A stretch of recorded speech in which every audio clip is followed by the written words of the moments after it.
Bueno, sean todos bienvenidos a este espacio del día de hoy. Estamos conversando acerca de actualidad y perspectivas económicas de Venezuela. A veces como economistas nos encontramos en entornos marcados por la incertidumbre y estimar variables como el crecimiento económico, el tipo de cambio, la inflación pueden ser un complejo desafío porque de alguna manera deja a ciegas a los agentes económicos que siempre buscan herramientas que permitan descifrar y operar en escenarios actuales. En contextos como este, resulta fundamental analizar diversas perspectivas que plantean en torno a la evolución de una variable, que considera factores internos o externos que influyen en los desempeños. Y uno como economista siempre está buscando cuáles son las mejores estrategias de alguna manera, no saber qué va a pasar al 100%, pero sí estar más preparado para ello con el objetivo de ofrecer un panorama actualizado con las principales tendencias y proyecciones económicas, sobre todo para nuestro país, Venezuela, y entender la multidimensional radiografía del país. Hoy estamos muy agradecidos y emocionados porque estamos acá compartiendo el espacio con el economista Fabián Campos, quien nos va a compartir su visión integral de los posibles escenarios que se vislumbran para el país y los principales retos y oportunidades que se puedan presentar en el horizonte en este corto y mediano plazo. Así que bienvenido, Fabián. Fabián es economista empresarial egresado de la Universidad Metropolitana, con quien además tuvimos el honor de compartir aulas y ver clases. Es magíster en Dirección Financiera por la Universidad Isabel I de Castilla, consultor empresarial y analista de entorno, coordinador de escenarios Data Analysis y de la encuesta multisectorial empresarial de Data Analysis, y es además profesor de la Universidad Metropolitana y miembro del Comité de Asuntos Legales de CONAPRI y miembro de la AJE de Venezuela. Bienvenido, Fabián. Bueno, en este espacio, pues estoy segura de que nuestros seguidores y las personas que vean esta entrevista van a entender un poco más acerca de la realidad actual a nivel económico del país y pues este espacio seguro va a seguir de claridad para este contexto. Oye, no, bueno, nada, primero agradecerte la invitación, María Eugenia, Jesús, por el espacio. Como que te mandé muy largo el brief, ¿no? Curricular. Este, pero bueno, mira, un honor estar aquí y hablar de temas tan importantes. Y como siempre, comienzo las entrevistas. La verdad es que pareciera que tenemos que estar con una especie de bola de cristal en Venezuela, pero haremos el intento de que pues, los seguidores comprendan un poco más lo que está ocurriendo, que entren en un contexto sobre cómo las variables actuales del entorno pueden estar perjudicándolos o beneficiándolos. Y bueno, yo encantadísimo de conversar con ustedes, además de colegas, pues ex compañeros de clase, ¿no?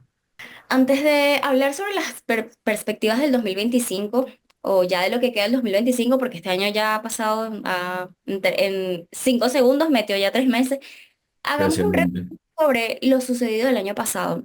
¿Cómo nos podrías resumir los indicadores más relevantes de la economía venezolana en el 2024 para entender parte de la economía venezolana a partir de, pues, de lo que va del 2025 y lo que se pueda proyectar?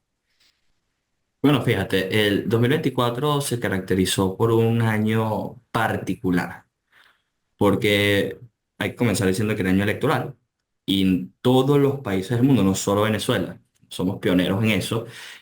Año electoral significa incremento del gasto público, significa aumento de subsidios a través de distintas herramientas. En Venezuela, sobre todo en 2018, eso se vio acentuadísimo, sobre todo si comparamos el 2000 2012, 2006, que pasamos de 15% aproximadamente del gasto sobre el PIB a 20 y pico, pero en 2018 llegamos casi a 37%. Es decir, veníamos con una expectativa de que el gasto pudiese aumentar por lo menos en 20 puntos respecto al 2023. Y eso ocurrió. Eso ocurrió a finales del año 2023, pero a partir de 2024 vimos una mesura fiscal. Entonces ya empezamos el año con una contradicción, por lo menos lo que esperábamos nosotros de incremento del gasto público, con aumentos de liquidez cada vez menores y con una mesura en términos de gastos importantes, ¿no? Por supuesto que esto, sumado a la sobrevaluación de la moneda, y a la contención del tipo de cambio, hizo que el 2024 se caracterizara por dos cosas particularmente. Desaceleración de precios en dólares y desaceleración de la inflación como tal en bolívares. Ahora, aunque eso parece como si fuese una buena noticia, la pregunta es, ¿cómo se logra eso? Y ahí es donde entra el tema de la contracción del consumo. Otra característica importante del 2024, una caída del consumo, obviamente explicada en restricciones de liquidez, en que no hay crédito, etcétera, etcétera, etcétera. Y todo esto pues conllevó a una especie de status quo donde los precios bajaban, donde el tipo de cambio se mantenía relativamente estable el primer semestre del año, pero el consumo no crecía. Y las empresas veían sus ventas mermar. El segundo semestre del año lo podemos resumir como un semestre un poco más acelerado en términos de consumo, pero también de inflación y también de tipo de cambio, sobre todo el último trimestre, donde el tipo de cambio empezó a aumentar relativamente rápido, también afectada por un tema de cash flow, de flujo de caja eh, del gobierno, por todo el tema petrolero. Entonces, mira, fue un año atípico en todo sentido. Comenzamos sin el aumento de gasto que habíamos esperado, que había sido característico en todos los años electorales o el año previo a la elección. Fue todo lo contrario, un año donde se contrajo el gasto público, donde hubo mayor restricción de liquidez y a eso le tenemos que sumar la voracidad fiscal, porque hubo un aumento importante de los impuestos. Si recordamos en mayo, finales de abril, el impuesto de las pensiones, de dignificación de pensiones, un 9% más a las empresas privadas del país, que hizo que obviamente las empresas pudiesen pagar menos sueldo. Entonces estamos hablando de algo completamente típico de años electorales. Y el segundo semestre se caracterizó por lo contrario que esperábamos, que era un aumento del gasto público el primer semestre del año y luego una caída para regularizar el tema de inflación para 2025 fue lo contrario. Terminamos el año con la inflación y tipo de cambio al alza. Muchísimas gracias, Fabián. Y es bien interesante eso que comentas, ¿no? Quería, quería rescatar un poco de eso que comentabas de que 2024 fue un año muy atípico y efectivamente nosotros lo pudimos observar. Todas las estimaciones, tal como tú comentabas, digamos, planteaban que iba a haber un incremento y posiblemente masivo del gasto público. Sucedió todo lo contrario, pero paradójicamente la economía, bueno, de acuerdo a cifras que publicó el gobierno y otras entes independientes como el Observatorio Venezolano de Finanzas, paradójicamente la economía creció y la inflación cayó bastante. Bueno, todavía no se sabe exactamente cuáles son las cifras de inflación porque el Banco Central hasta el momento no ha publicado las cifras finales, pero se estima, bueno, que está entre 40, 50, 80% la inflación. ¿Cómo tú evalúas esto, no? Tenemos una economía que crece, pero a la vez, eh, primero que todo, marcada por una gran desigualdad y también con un crecimiento bastante desigual entre sectores, porque no es lo mismo lo que se vive, por ejemplo, en el sector comercial con lo que se vive, por ejemplo, en el sector público, que se ven unas diferencias bastante marcadas, ¿no? Sí, mira, lo primero con el tema del crecimiento fue 3,9% me parece, 3,8% por el Observatorio Venezolano de Finanzas. Creo que el BCD no ha dado cifras oficiales de crecimiento 2024, pero no estará muy alejado del 5 o 6%. El Banco Central al principio de año había dicho 8,4%. Pudiésemos estar rondando, digamos, los 5 o los 6, para ser optimistas.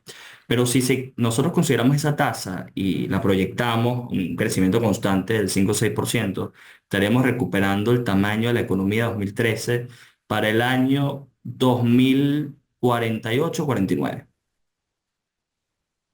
Y yo, bueno, cada vez que lo comento y los chavos en la oficina se me quedan mirando, yo les digo que tranquilos, que los 50 son los nuevos 30. Pero, mira, estaríamos recuperando el tamaño de una economía que ya venía en bajada respecto a los 90 en que 20 años aproximadamente. Entonces ese crecimiento que vimos el año pasado fue paupérrimo.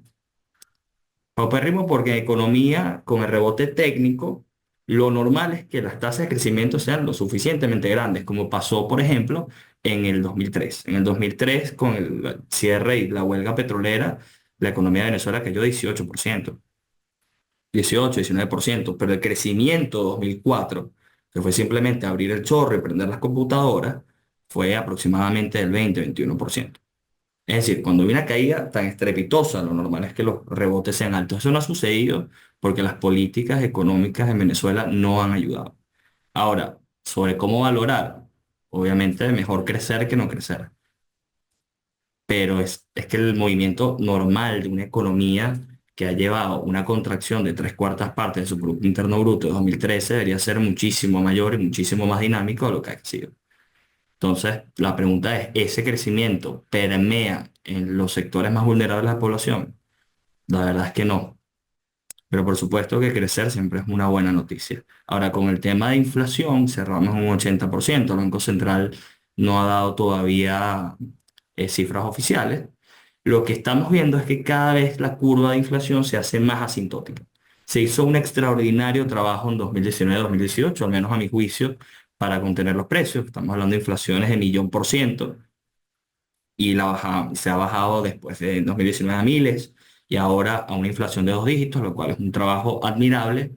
Ahora ya la economía no está pidiendo una política antiinflacionaria de restricción de liquidez, de aumento de impuestos, restringo consumo, restringo crédito. Ya la economía te está pidiendo dinamización, te está pidiendo mayor nivel de dinero circulante. Es decir, ya nos estamos quedando atrás con las políticas de hace un par de años y lo que estamos viendo es que la curva es cada vez más asintótica. Es decir, no vamos a poder bajar la inflación muchísimo más que eso sin afectar gravemente el consumo en Venezuela. Entonces, lo que se debería hacer es un enfoque de bajar los precios con mayor oferta. Y eso pasa obviamente por un aumento del crédito. Precisamente queríamos comenzar con esta visión general del 2024, porque nos va a dar, digamos, una buena base para, digamos, analizar lo que viene para este 2025 o lo que ya viene sucediendo, ¿no?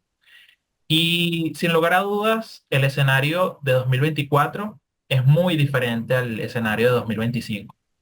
Y ese escenario cambió en cuestión de semanas. Y es por eso que queríamos hablar un poco del elefante en el salón, que es básicamente el tema de las sanciones, ¿no?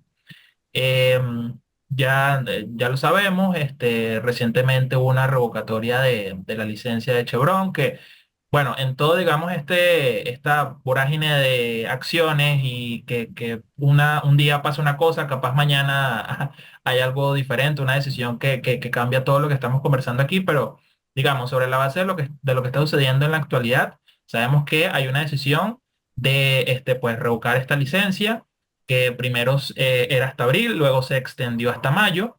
Y bueno, a esto se sumó una serie de medidas complementarias, como el tema de una imposición de aranceles a los países que comercien con Venezuela, ¿no? O que comercien, digamos, con el petróleo venezolano. Digamos, bajo este contexto, ¿cómo tú evalúas el impacto que estas acciones van a tener sobre la economía venezolana, la industria petrolera? Y bueno, ¿qué escenarios nos plantea esta situación, ¿no? Por lo menos hasta lo que tenemos en este momento. Porque sabemos que es un escenario que es muy cambiante y que evidentemente todo este año vamos a tener que hacer reformulaciones y hacer nuevos pronósticos de acuerdo a lo que vaya sucediendo sobre la marcha. Bueno, bien, bien interesante la pregunta y creo que es el tema que está en la palestra, ¿no? En las sanciones. Lo primero, comentar que precisamente esto ha sido un vaivén y a juicio personal en este caso, no lo por data análisis, me parece que es una postura de negociación más que un interés real de revocar licencias a Venezuela. Sin embargo, todo puede pasar con nuestros amigos de por allá, ¿no? Ahora me pregunta sobre las implicaciones. Son implicaciones que son altas, pero no son tan inmediatas como uno pudiese pensar. La razón es que el wind down de 6 meses que está estipulado en la licencia, que es el periodo normal para el cese de operaciones de Chevron en Venezuela, iba a dar una ventana importante por el rezago en términos de ingresos para el gobierno venezolano de aproximadamente 9 meses. Sin embargo, el primer escenario que vimos con la licencia 41A, que planteaba el cese de operaciones de Chevron para el próximo 3 de abril, pues nos daba un par de meses más de cash flow, pero después una reducción del 20% de la producción de petróleo en Venezuela. Unos 280.000 barriles aproximadamente. Estamos hablando de 3.500 casi 4.000 millones de dólares, con todo lo que implica. Ahora, con esta extensión a mayo, obviamente el gobierno tiene garantizado un par de meses de flujo de caja, incluso un poco más, y se han probado ser administradores de pocos recursos, y administradores muy eficientes. Entonces, con esos 2 meses, mira, yo te diría que en cualquier país del mundo son efectivamente 2 meses. Yo te digo que en Venezuela estamos hablando de 5 o 6 meses estiraditos. Entonces, desde el punto de vista, obviamente, de cash flow, sin embargo, es evidente que va a haber un déficit que el gobierno va a tener que compensar y ahí hay solamente dos opciones. Bueno, digamos tres en el caso de que una opción factible o creíble sea que esa licencia finalmente se negocie y no se revoque, pero luego internamente el gobierno tiene dos opciones. Una es llamar a la empresa privada, promover la producción en Venezuela y cobrar menos impuestos a más empresas, o tiene la opción de aumentar la veracidad fiscal y aumentar la tasa que cobra a cada una de las empresas que hoy en día están operativamente activas en Venezuela.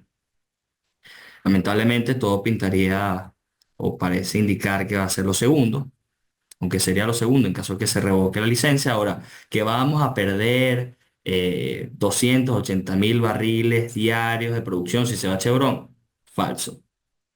Quizás unos primeros 15 días o 21 días mientras se coloca a una empresa extranjera a producir esos pozos. Pero esos pozos están ahí y Chevron los dejó completamente operativos. Si no los aprovecha Chevron o Estados Unidos en este caso, otro país lo va a hacer. Eso es completamente seguro. Ahora me preguntabas por los aranceles que planteó Trump, porque parece que está tirando y empujando, ¿no? Haciendo un push and pull. Te doy 2 meses más de licencia, luego le pongo aranceles con quien sea que vaya a comerciar contigo, y para nosotros es un arma de creación de dependencia. Si yo le pongo aranceles a quien vaya a comerciar contigo, pero te estoy dando 2 meses para que sigas operando, yo te estoy diciendo, mira, yo quiero que tú dependas un poco más de mí. Pero eso es darle mayor poder de negociación a Estados Unidos. Ahora, la pregunta aquí va a ser, ¿está Trump en posición de poner más aranceles a China, siendo el principal exportador de productos a ese país? Ya le puso un 20% y ya China dijo que iba a responder. Es decir, es un tema muchísimo más complejo por el lado de los aranceles, y si metemos el lado eh, y las perspectivas de petroleras de Estados Unidos, se pone aún más complicado, porque recordemos que Estados Unidos es el principalísimo productor de petróleo ligero del mundo. Texas produce probablemente más que Venezuela, pero sus refinerías están hechas para crudo pesado. Entonces ellos venden petróleo barato, perdón, caro, y compran petróleo barato. Venden su ligero en el mercado internacional y con eso compran crudo pesado y eso es lo que procesan y refinan. Ellos producen 13 millones de barriles aproximadamente diarios de petróleo de crudo pesado, pero demandan 20, consumen 20. Quedan 7. Tú estás sancionando a Venezuela, te quedas con, ok, ahorita 300.000 barriles diarios, no implica mucho, pero con un poquito de plata podemos llegar a 500, 700.000 barriles relativamente rápido. No lo tienes porque lo están sancionando directamente. Entonces te queda Canadá y te queda México. A los dos le estás poniendo aranceles comerciales por temas de alimentación, y a Canadá particularmente le estás poniendo 15% todo lo que tiene que ver con petróleo y gas. Brasil, otro posible proveedor de crudo pesado, le estás metiendo un tema de sanciones a Venezuela que puede implicar mayor migración, que se puede ir a Brasil, le estás incomodando en términos regionales a Brasil, después estar quedando o generando una fricción con otro proveedor. Europa está con su propia incertidumbre, sobre todo luego del caso Zelensky y la Casa Blanca. Entonces te vas quedando con menos proveedores, te queda Arabia Saudí y te queda Kuwait, que tienen todas las reservas petroleras del mundo, pero por allá estamos en una guerra. Además es más caro y más lejano. Entonces la pregunta es, ¿quién te va a proveer el petróleo si te estás peleando con todo el mundo? Entonces, bueno, todo eso para contextualizar que los escenarios son un poco más complejos de lo que la gente percibe. No se va a producir petróleo en Venezuela, es una cuestión de con quién y cuándo, pero se va a seguir produciendo. Ahora, de que puede ser un golpe importante en términos de inflación importada por aranceles que reparta el gobierno de Estados Unidos a nivel mundial, es una realidad. Entonces estamos enfrentándonos con un 2025 mucho más retador que 2024, aún siendo año electoral. Pero ahora, te repito, yo creo que es una postura de negociación. Yo no creo que haya interés real de revocar licencias. Lo habíamos avisado a los clientes en el momento que salió la primera licencia 41A, que iban a sacar una licencia reescribiendo esa licencia. Ocurrió. Creemos que las negociaciones siguen en pie y creemos que no está en el interés de Estados Unidos perder un territorio geopolítico importantísimo contra sus archienemigos Rusia, China e Irán, sobre todo considerando las mayores reservas probadas de petróleo, las cuartas de gas, las octavas de oro, coltán, uranio, y que tú puedes aquí sacar petróleo con tranquilidad a 30 grados de temperatura y no a 40, a menos 45, a menos 40 por allá arriba en Alaska o en Siberia con el fracking. Bueno, eso que nos comentas es un punto interesante porque realmente geopolíticamente somos un peón más en un tablero de ajedrez más complejo del que parece. O sea, a simple vista se trata de algo bilateral Venezuela-Estados Unidos, pero realmente hay otros actores involucrados y realmente eso habla un poco del el grado multidimensional y de varios actores que representa a Venezuela geoestratégicamente, pero también creo que hay factores internos que hay que considerar. Teóricamente incluso no sé qué opinas, pero Venezuela podría caer en el tema de la maldición de los recursos. Hay un cierto debate al respecto. También se una crítica constante, una oportunidad de mejora que desde que se descubrió el petróleo en el país y se empezó a explotar es la monoexportación principalmente y que hemos sido muy dependientes porque no se ha diversificado la economía. Sin embargo, también hay que reconocer que hoy en día, de hecho, nosotros en una entrevista pues conversamos y pareciera que un punto de inflexión en Venezuela fue la pandemia porque fue como una oportunidad de muchas empresas de alguna manera tratar de sobrevivir y sobrellevar la situación, de innovar, de crecer en un mercado cambiante. Han crecido, hoy en día hay más startups que a lo mejor hace unos 5 años o ahora menos, no lo sé, pero el hecho es que hay un tema con los sectores importantes en el país. O sea, independientemente de la situación en Venezuela, ¿cuáles sectores económicos crees que sigan creciendo? Más temprano nos comentabas que la situación actual puede ser o para crecer o a lo mejor una oportunidad de a lo mejor potenciar lo que ya venía pasando con esos sectores. ¿Cuáles crees que sean aquellos que van a crecer o los que pueden enfrentar mayores desafíos debido incluso al contexto geopolítico con el que está lidiando actualmente el país? Bueno, fíjate, alguna característica de la economía de Venezuela es que precisamente es una economía sumamente heterogénea. O sea, incluso en estas circunstancias, y en las peores circunstancias que hemos vivido, hay sectores que están creciendo mientras otros no. E incluso hay empresas dentro del mismo sector que están creciendo y otras que no. Y todo se debe a sus estrategias, fundamentalmente sus estrategias. Nosotros en la encuesta multisectorial empresarial, que bien comentabas al inicio, este, tenemos un cruce muy importante entre las empresas ganadoras en Venezuela, aquellas que han crecido por encima de un 7% de sus ventas, y las empresas que llamamos perdedoras, que han caído más de 7% de sus ventas, con respecto a las estrategias. Y la verdad es que la diferencia es notable. Es decir, en aquellos anillos de entorno donde hay mayor locus de control, estoy hablando de anillo de cadena sectorial, de mercado interno de la empresa, hay muchísimo que hacer, incluso en un contexto complejo, aún, incluso aún cuando son los mismos factores del entorno internacional y el entorno macroeconómico los que las afectan.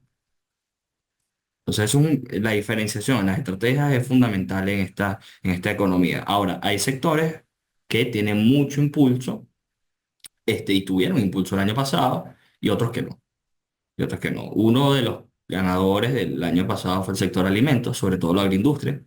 Fue uno de los sectores que creció destacadamente respecto a los otros sectores. Algunos subsectores de los servicios crecieron. En general el sector creció, pero unos particularmente se destacaron. La tecnología empezó bien y en el segundo semestre del año se vino abajo, aunque también creció.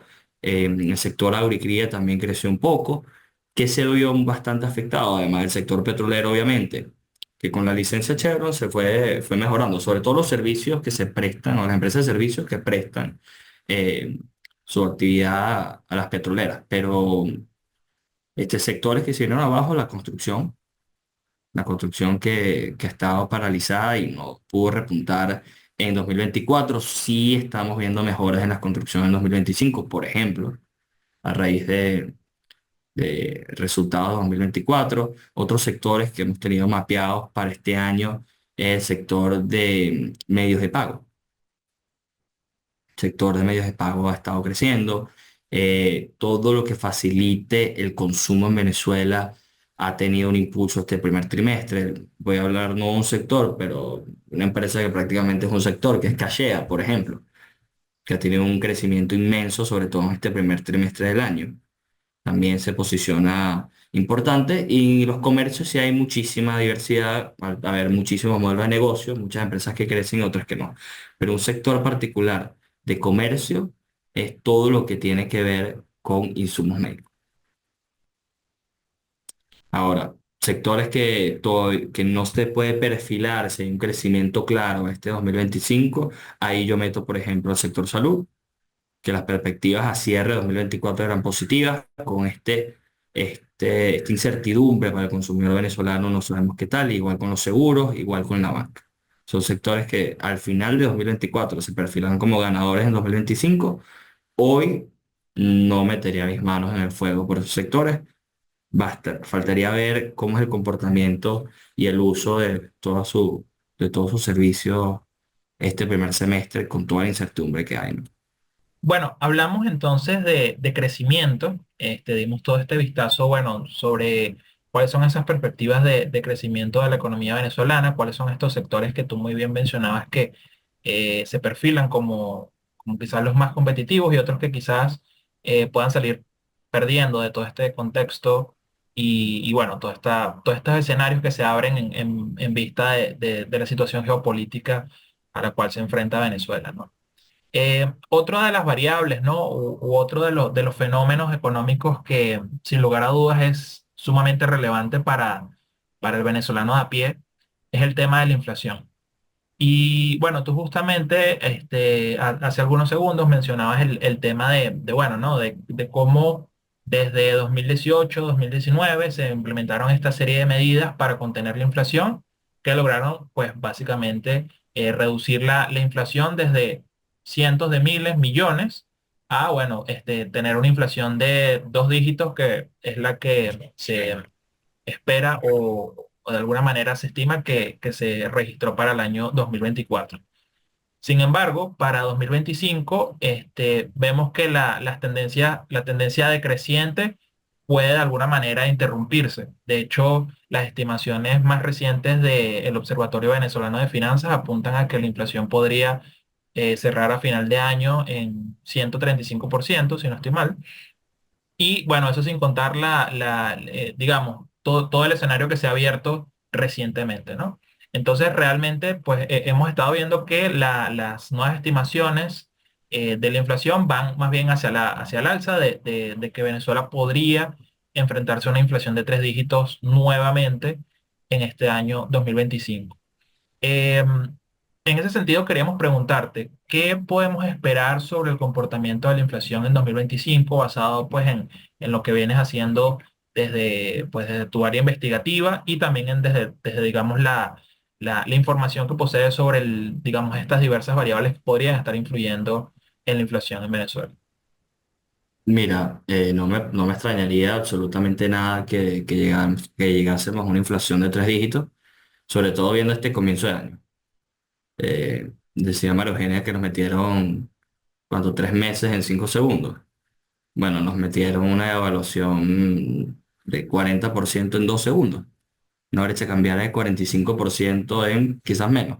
Entonces, mira, todo esto apuntaría a que la inflación sin ningún tipo de duda va a aumentar, ya sea porque los comercios como estrategia de cobertura aumenten sus precios referenciados a dólar BCB para cubrirse con el tema de la brecha cambiaria, o sea porque la misma devaluación que haga el Banco Central de Venezuela, en este caso, con el tipo de cambio oficial, conlleve a una inflación intrínseca.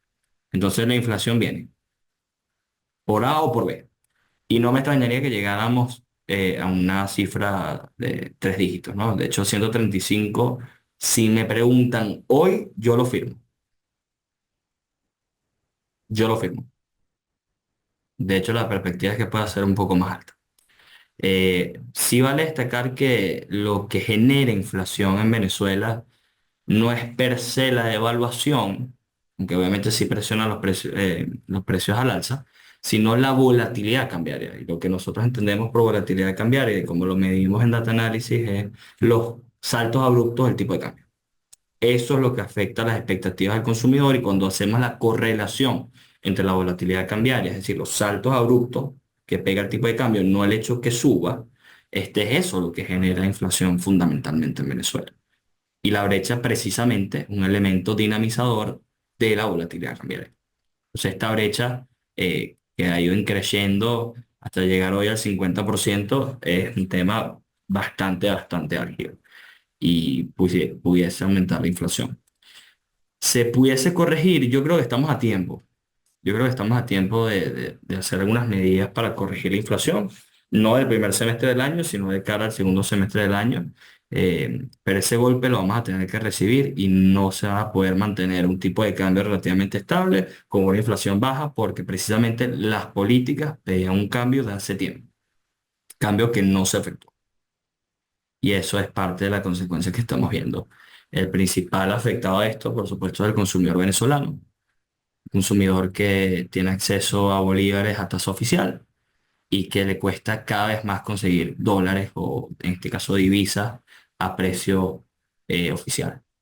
Ok, Fabián, sí, realmente estamos ante un escenario un poco complejo y bueno, tú comentas que realmente parte del el desarrollo de lo que vaya a suceder con la inflación va a depender en gran medida del tipo de cambio.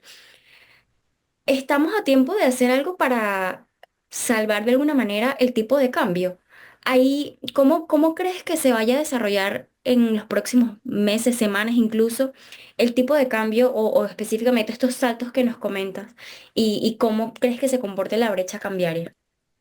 Mira, y hay dos temas, ¿no? La dinámica del tipo de cambio, y yo creo que aquí hay que empezar a explicarlo por la brecha. La brecha tiene una dinámica intrínseca, es que se hace cada vez mayor. Y la explicación es bastante sencilla. O sea, si tú analizas lo que puede hacer o el escenario del consumidor con bolívares, tiene tres opciones. O ahorra en bolívares, con una inflación y una devaluación latente no es muy conveniente. O consume como mecanismo de ahorro, que lo vamos a ver cada vez más. Paréntesis, entendiendo que esa sobredemanda va a generar que los precios suban. Y una tercera opción es ahorrar en divisas. Y si tiene que ahorrar en divisas, tiene dos opciones. O consigue, vamos a hablar de dólares a precio oficial o a precio no oficial. En el caso del precio oficial, la tendencia es que la banca privada cierra las operaciones al menudeo y no hay suficientes dólares para abastecer la demanda del consumidor, de los hogares, y tienen que recurrir al mercado paralelo. La sobredemanda sobre el mismo mercado paralelo hace que el precio del bien suba. Ergo, el tipo de cambio paralelo sube muchísimo más rápido de lo que se devalúa el tipo de cambio oficial. Es por eso que esa brecha aumenta cada vez más. Entonces, si no se cierra esa brecha, usted se está enfrentando a un problema muy complicado. Recordemos que esta brecha la vimos en agosto de 2022, cuando justamente se disparó la inflación y el tipo de cambio por el desajuste fiscal, como lo llamaron, cuando no estaban los dólares para el pago de los contratos vencidos de los maestros y la inflación obviamente ese último trimestre aumentó. La diferencia es que la brecha la ajustaron muy rápidamente. Un mes apenas con brecha de 15-10%. Aquí se dejó correr y aquí las consecuencias. Las perspectivas obviamente es que el tipo de cambio siga aumentando. No es sostenible mantener una brecha alta. No se pueden tener todas las batallas. No puedes tener una brecha alta para incentivar el uso de los bolívares. No puedes tener restricciones al uso de la divisa y no puedes tener inflación baja. Eso es una trinidad imposible. Alguna tienes que sacrificar. Nuestra apuesta es la brecha que van a tener que cerrar, obviamente con todo lo que eso conlleva, sobre todo considerando que un grueso de la población importantísimo tiene sueldos fijos en bolívares. sueldos que se le van a devaluar. Tendrá que venir acompañado de un aumento de sueldo. ¿Está el Estado en capacidad de asumir este gasto, no solo por los fijos, sino por las prestaciones sociales? Habría que analizarlo, pero no considero que sea factible que se mantenga el status quo. De hecho, ya el mismo mercado te está diciendo que es insostenible. Así que cuenten con aumento del tipo de cambio y cuenten con inflación a corto plazo. Sí, efectivamente, el tema de cómo esta volatilidad cambiaria va a afectar la inflación y posteriormente, evidentemente, la inflación con sus efectos nocivos sobre el ingreso de las personas, es un tema que, digamos, más allá de los números o de si tenemos más o menos inflación, es lo que realmente es relevante digamos, para abocarnos a analizar este asunto, ¿no? Y precisamente tú tocaste un punto bien clave, que es cómo digamos, este aumento de la inflación que se espera para este año va de alguna manera a seguir eh, pues reduciendo el ingreso real de las familias, de los trabajadores públicos, que, bueno, reciben sus ingresos en bolívares y se tienen que enfrentar a, bueno, altos precios, tanto en bolívares como en dólares, porque eso también es algo que digamos, llegó para quedarse el tema de que tenemos diferentes inflaciones en dólares, en bolívares, y cómo eso, pues, evidentemente afecta que esos ingresos, pues, se diluyan ante el incremento, pues, tan agresivo de los precios, ¿no? Y justamente en ese sentido venía un poco nuestra siguiente pregunta, y es cómo de alguna manera ponderas el impacto que podría tener, digamos, este aumento de la inflación, de la brecha cambiaria y, digamos, el dinamismo que podría tener la economía durante este año en otros indicadores socioeconómicos bastante claves, como podrían ser la pobreza o el desempleo en el país. Mira, a diferencia de lo que he escuchado por ahí y parecía ser la lógica, yo no creo que el índice de pobreza aumente tanto como, como se espera en el corto plazo. Sin embargo, si esa medida se sigue estirando, es probable que alcance a mayor población. Y la explicación viene porque ya la población pobre ya se ve afectada por este fenómeno hace bastante tiempo. Es decir, no es un tema de la brecha actual la que va a afectar. Obviamente puede llegar a mayor, puede aumentar la pobreza, pero no a los niveles que uno se podría imaginar. Incluso he escuchado por ahí algunos colegas que llaman o llamaron el día de ayer el otro martes negro. Bueno, mira, o sea, nada que ver, nada que ver. O sea, es exagerada quizás esa posición. Pero sí es verdad que si no se controla, se puede ver perjudicado muchísima gente, ¿no? Pero más que la gente, pienso la empresa privada en Venezuela. Es el principal actor afectado, sobre todo los comercios. Comercios que tienen que importar cosas con divisas, comercios que tienen que entonces actualizar inventario ya comprado o ya vendido a precio o estructura de costos con cierto nivel de brecha y mañana puede estar a otra, lo que va a llevar a que tengan que cubrirse y aumentar a precios, estimando y proyectando brechas mucho más altas. Y eso obviamente va a hacer que se vea afectado el segundo actor que va a salir raspado en esta película, que es el consumidor. Ahora, que aumente mucho el índice de pobreza, yo no lo creo. Sobre los desempleos, mira, la movilidad laboral es un hecho y es más complicado de lo que uno cree salir de personal, pero obviamente va a haber un incentivo importante, sobre todo que aumente la proporción de personas en la economía informal. Economía informal que no está sujeto a impuestos, que no está sujeto a ningún tipo de distorsión cambiaria, porque se maneja fundamentalmente en divisas. Entonces lo que hay es un incentivo claro para que las personas se trasladen a ese mercado, que es una parte gigante de la economía de Venezuela, que nadie ha podido medir hasta ahora, y obviamente eso puede repercutir en los índices de empleo. Quería aprovechar, Fabián, para preguntarte a ver si tenías alguna información al respecto, porque, bueno, justamente hablábamos de la inflación en dólares, ¿no? Que digamos, ya es un fenómeno que ya aceptamos que evidentemente sucede porque tenemos una dolarización, si bien no formal, de facto que de alguna manera ya hace que tengas esquemas completos de empresas y particularmente en costos completamente en dólares. Entonces vemos que tenemos una inflación en bolívares, pero tenemos una inflación en dólares. Pero sin embargo, sobre todo en regiones fronterizas con Colombia o con Brasil, vemos que la cosa va mucho más allá de Es tener otro un país. entorno exacto. Vemos que ya no es un entorno bimoneda, sino que tenemos un entorno multimoneda donde conviven no solamente el bolívar y el dólar, sino incluso el peso colombiano, el real brasileño y otras monedas. De alguna manera, no sé si tendrás alguna información de cómo esto también está impactando esas economías fronterizas, ¿no? Porque tenemos que diversos impactos que están de alguna manera creando como tú bien comentas, un mundo diferente. Es un país totalmente diferente al que podemos tener nosotros, una visión desde quizás el centro del país, donde estamos un poco alejados de esas realidades. Pero no sé si pudieras comentarnos algo al respecto. Sí, mira, te comento rapidito. El tema de las ciudades fronterizas es otra Venezuela. Mira, yo que estuve la oportunidad de una conferencia hace poco en Táchira, es impresionante la cantidad de carros con placas amarillas. Ahí lo que se maneja es el peso. Tú dices dólares y no te entienden, dices bolívares, no te entienden. Ahí es el peso colombiano. Así, igual con los ciudades fronterizas, por ejemplo con Brasil, donde ya se maneja el gramaje de oro. Es decir, dentro del mismo país parece que coexisten países diferentes. Siguen viéndose afectadas, porque los aumentos de precios generalizados en bolívares van a ser a nivel nacional, independientemente con la moneda que se trance.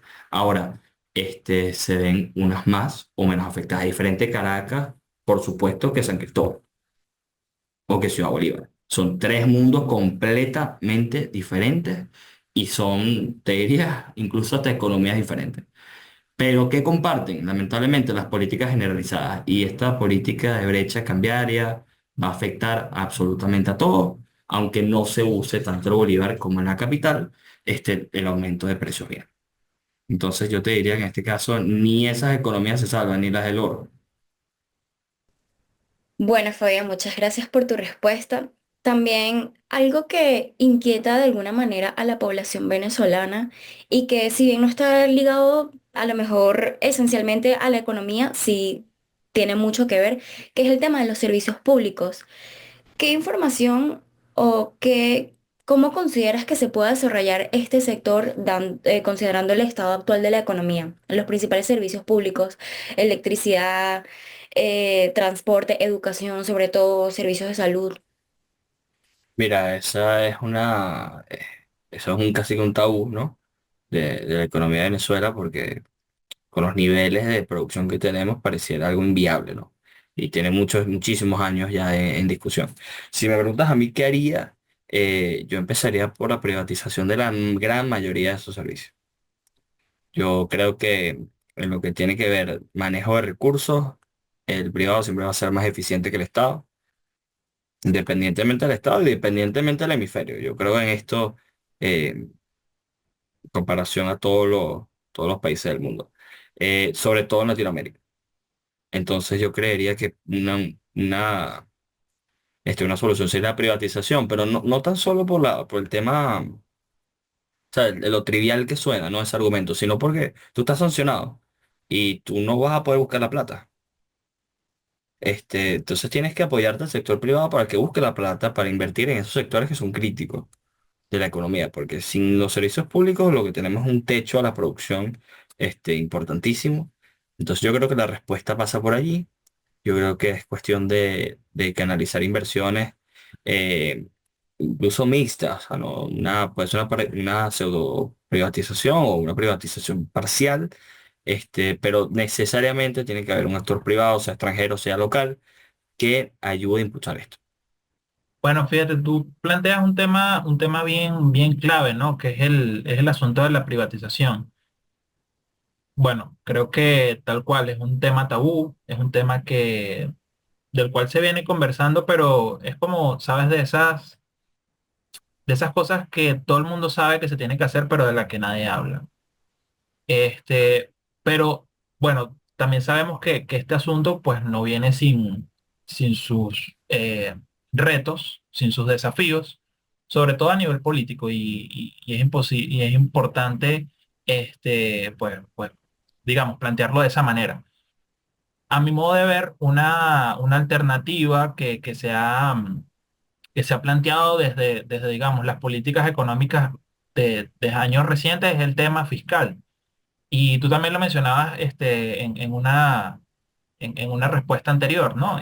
Cómo, digamos, de alguna manera se ha aumentado este peso sobre particularmente las empresas privadas, de alguna manera para no solamente, de alguna manera, reducir el déficit que tenía el Estado previo a, digamos, al episodio hiperinflacionario, sino que de alguna manera también ha servido como una especie de salvavidas ante, digamos, la reducción tan significativa de los ingresos.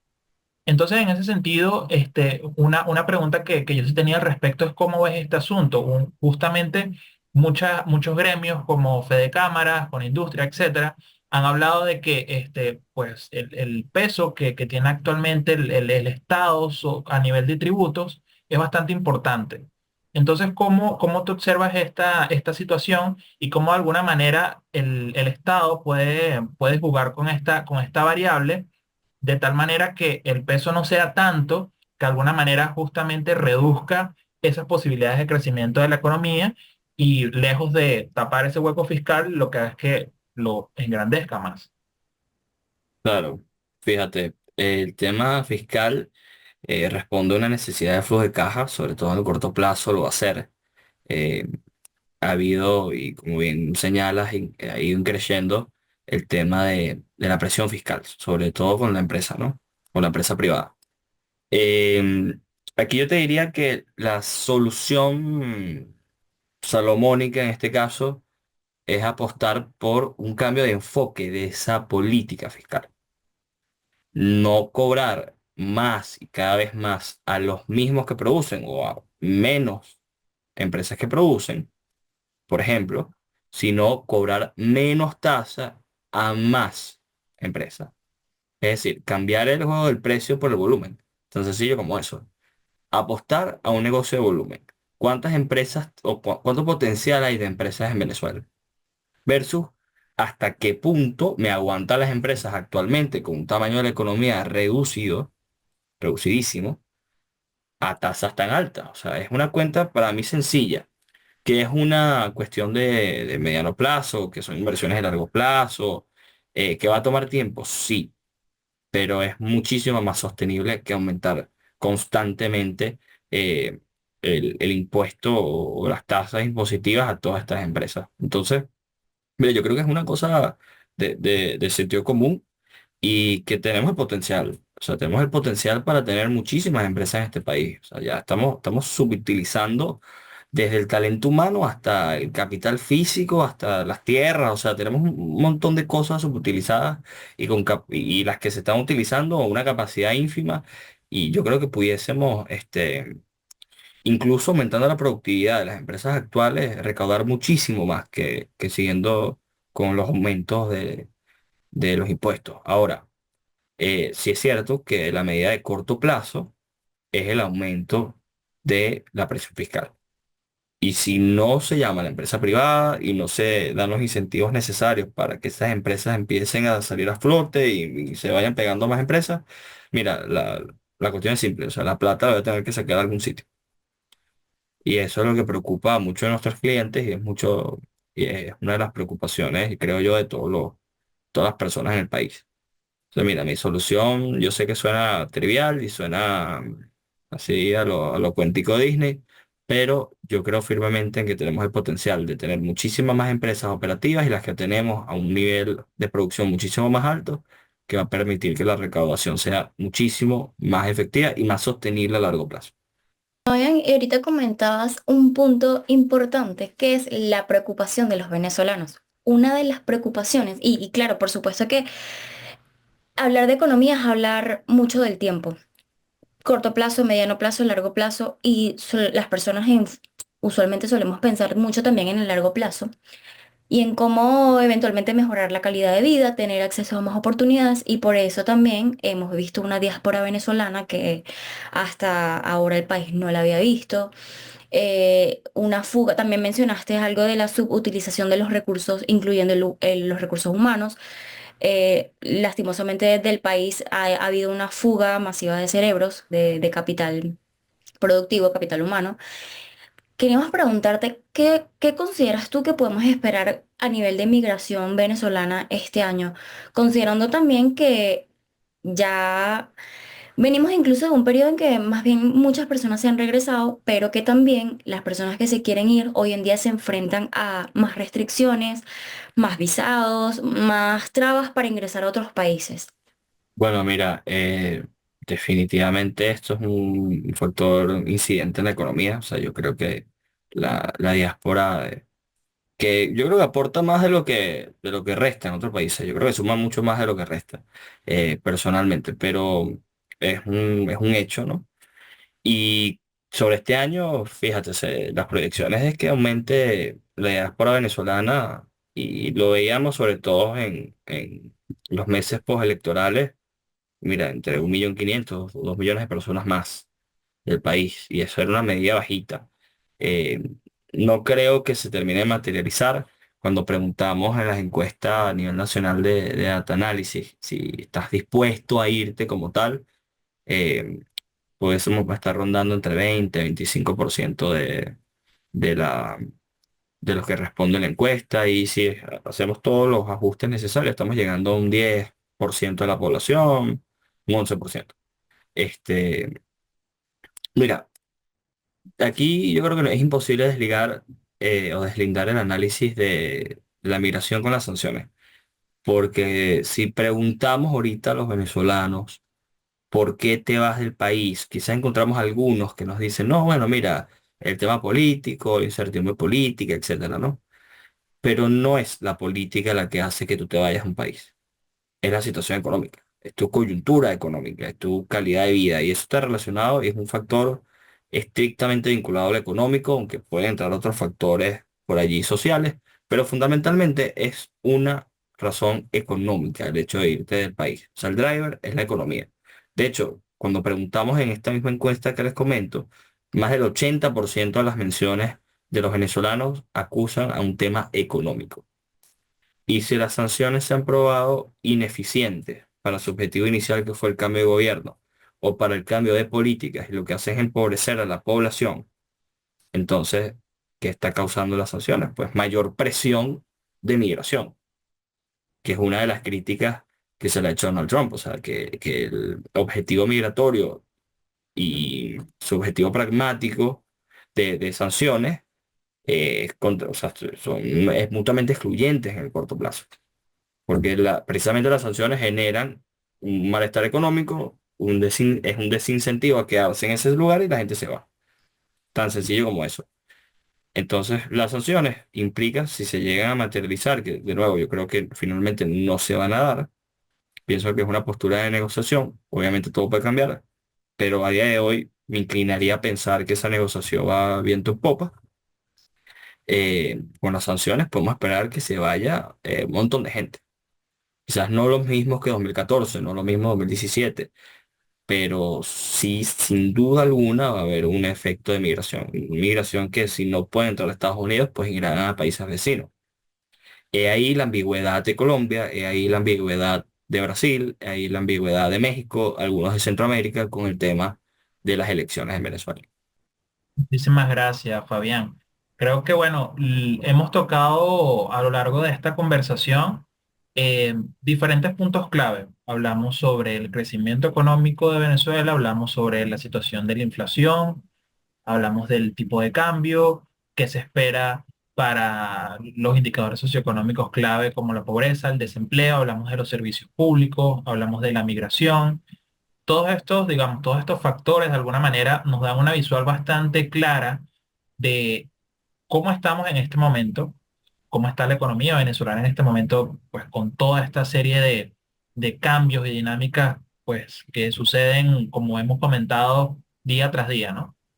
Y también pues esto nos da una visión bastante bastante clara de qué podemos esperar, por lo menos en el corto plazo, pues justamente en el desarrollo de estos indicadores clave. Esto sin lugar a dudas pues podemos decir que es un diagnóstico bastante importante de cómo nos encontramos en este momento. Ahora nos gustaría, para ya ir cerrando esta conversación, irnos un poco más allá del diagnóstico. Sabemos que estamos en una economía altamente inflacionaria, con bajo crecimiento, una alta presión fiscal, alta migración, una brecha cambiaria que, pues, lo que está previsto es incrementarse. Entonces, queríamos entender un poco desde tu visión y también de acuerdo a lo que has venido investigando un poco desde tu trabajo en Data Analysis, ¿qué medidas consideras tú que se podrían implementar desde hoy para, si no corregir en su totalidad, al menos mitigar el impacto, pues, de toda esta crisis que venimos atravesando? Tú, digamos, de alguna manera nos dabas luces en la pregunta anterior, hablabas del tema de la privatización, pero más allá de eso, ¿qué otras medidas consideras tú que podrían tomar los hacedores de política para, de alguna manera, abordar esta situación tan compleja en la cual nos encontramos en este momento? Bueno, fíjate, en este caso, hablo aquí por mí, no por mi organización. Yo creería que una política fundamental es la diversificación de nuestras exportaciones. Creo que hablábamos antes de la monoexportación de petróleo. Sí exportamos otras cosas, pero no significativamente si lo comparamos con el petróleo. Y tenemos, mira, reservas de N cantidad de cosas en Venezuela que no estamos explotando, empezando por el gas, que puede ser otra figura de rentismo, pero manejado bien, pudiese incentivar otro tipo de sectores, como por ejemplo el sector turismo, que es, aunque parezca la cosa más trillada y cliché de Venezuela, yo lo vengo escuchando desde que me he interesado por la economía, es una realidad, o sea, el potencial que hay en Venezuela es tremendo. Y no se aprovecha porque eso implica diversificar las fuentes de entrada de divisas y eso implica diversificar las cuotas de decisión entre distintos actores de la economía. Pero yo creo que la diversificación es fundamental, fundamental para que esto salga adelante. Otras medidas que pueden aplicarse, de nuevo, el Banco Central hizo un extraordinario trabajo, a mi juicio, para bajar la inflación desde 2019 y entiendo las políticas aplicadas en ese momento, 2019, 2018, para bajar esa inflación. Pero yo creo que esas medidas se agotaron, creo que hay que promover la producción nacional, creo que hay que promover la oferta para poder bajar los precios. Creo que tienen que bajar los precios por mayor cantidad de bienes ofertados, más que por la restricción de la capacidad de compra del venezolano, que es la restricción de la demanda. Porque esa ecuación tiene dos variables. O lo bajas por cantidad por Q o lo bajas por P. Sí, entonces al final yo creería que hay que apostar la Q y la Q no puede ser, voy a bajar la demanda, porque eso no va a hacer que se estimulen los sectores. No, precisamente vamos a estimular la oferta para que esa P baje. Entonces, en ese sentido, yo te diría que esas son las políticas fundamentales de esta economía. Luego, sobre la distorsión cambiaria, que ya va a afectar el tema inflacionario como tal, tenemos muchas distorsiones. Habrá que escoger alguna que eliminar. No podemos tener sobrevaluación del bolívar, porque por más que mantengamos el tipo de cambio relativamente estable, en este caso solamente el oficial, pero tuvimos mucho tiempo el tipo de cambio estable y para el consumidor una buena noticia, eso atenta contra nuestras exportaciones. Porque cuando el extranjero dice que su $1.000.000 y analiza, le rinde más en Colombia, o le rinde más en México, o le rinde más en Brasil, porque esas monedas no están tan sobrevaluadas como la venezolana, él se va para allá y nuestras exportaciones se ven afectadas, sobre todo las no petroleras. Entonces ahí tenemos un rollo. ¿Sí? O nos quedamos con el tema de la sobrevaluación, entonces tenemos que eliminar la distorsión interna de la brecha. Lo ideal sería que devaluásemos crawling peg con una tasa sostenible, anunciada, que el venezolano pueda prever, que pueda planificar y que nos acerquemos cada vez al tipo de cambio de equilibrio. Y aunque eso parezca una quimera, es posible hacer en el mediano plazo, pero si no, mira, no podemos tener todos los problemas a la vez. O se atiende la brecha, o se atiende la sobrevaluación, o se va atendiendo a la inflación por las políticas de promoción de oferta. Y ya para ir concluyendo, yo creería que atacar los servicios públicos es vital si se quiere recuperar el aparato productivo, que pasa de nuevo por las privatizaciones y por una mejora del marco regulatorio para incentivar la inversión en Venezuela. Incentivos fiscales, terminar de promover las zonas económicas especiales, que eran unos buenos proyectos, que son unos buenos proyectos en ley, la reforma de la ley de hidrocarburos para que haya mayor inversión en el sector petrolero, pero inversión que sea rentable para las personas que vengan acá a invertir. Y yo creo que, mira, aquí hay espacio para todos, y yo creo que hay espacios para el ente gubernamental, hay espacio para el sector privado interno, para el sector privado extranjero, incluso para que otros gobiernos inviertan en Venezuela, siempre con una perspectiva económica de crecimiento y de llevar a este país a lo que puede ser. Excelente, Fabián, muchas gracias. Bueno, creo que hoy nos Bueno, llevamos información por procesar. Es un buen cierre el que estás dando porque no somos excluyentes entre los sectores de la economía, eso es importante destacarlo, que de hecho es positivo que exista esa complementariedad entre sector privado, público, gobierno, etcétera. Y bueno, si bien hay mucho trabajo por hacer, sin duda Venezuela sigue siendo un país de oportunidades si se pueden y si se logran identificar y aprovechar sobre todo. Sigue siendo un país con recursos que se pueden aprovechar también y que bueno, como lo conversamos, el recurso humano todavía sigue siendo muy importante en nuestra economía y ya queda en nosotros pues seguir aportando día a día, así sea un granito de arena, para construir el país sí, que... Y si bien tenemos muchos retos por delante o algunos, digamos, más críticos que otros, pues considero que, no sé, todos podemos seguir surgiendo en este entorno día a día como claro, sí. y llevar a cabo un país eventualmente más sostenible. En países donde hay mucha incertidumbre, donde el entorno es complejo, es donde sobran las oportunidades. Entonces ahí es donde hay que capitalizar. Bueno, ¿le quieres para cerrar dar un mensaje a nuestros oyentes y seguidores que te van a escuchar? El mensaje que les doy es a no desesperar, que pareciera que estamos en la hora más oscura, pero esa es la hora justa a la que después aparece el sol, ¿no?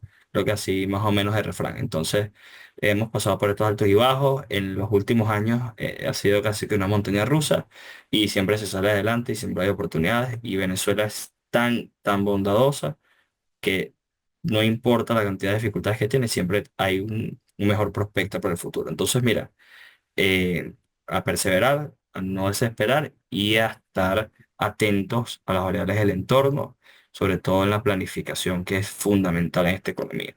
Y si usted no es amigo de Excel, pues se mete en el curso con estos panas y empieza a planificar. Bueno, un gran placer tenerte en nuestro espacio. Como comentamos un poco antes de comenzar la entrevista, pues súper encantados de tenerte aquí. Y bueno, pues que esto no quede solamente en esta entrevista, sino que pueda extenderse a una colaboración quizás más amplia. Así que bueno, nada, resaltarte eso, que las puertas de Ceteris Paribus están abiertas para ti y bueno, para todos los que como tú están aportando a la reconstrucción de Venezuela, a aportar ideas, a aportar pues su conocimiento para cada día ir paso a paso enfrentando esos grandes retos que tenemos como país, pero que bueno, juntos, si trabajamos, pues podemos sobrellevar, podemos afrontar y superar exitosamente. Con eso pues Seguro que sí, cerramos seguro esta que sí. conversación Cuenta con y eso. agradecerte por tu gran presencia en este espacio. Dale, a usted, placer para mí.